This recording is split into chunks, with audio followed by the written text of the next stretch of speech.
مباراة كبيرة جدا بتجمع النادي الأهلي مع الهلال السوداني في أم درمان، ونفتكر مع بعض عام 2019 في الهزيمة الكبيرة أمام صن داونز ب 5-0. في السنة ديت النادي الأهلي لعب مع الهلال رايح جاي، قدر إن هو يفوز عليه في القاهرة 2-1.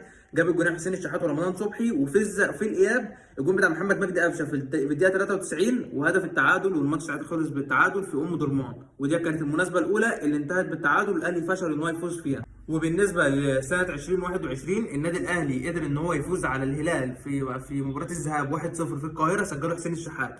والاياب كان تعادل برضه 0-0، ودول كانوا مناسبتين في اخر 4 سنين النادي الاهلي فشل فيهم الفوز في ام درمان.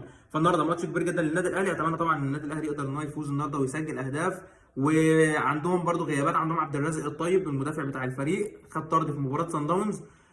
نادي الهلال عموما لعب ماتش لحد دلوقتي في دوري الابطال، خسروا قدام صن داونز على ملعب صن داونز ب 1-0. النادي الاهلي اول مباراه ليه النهارده.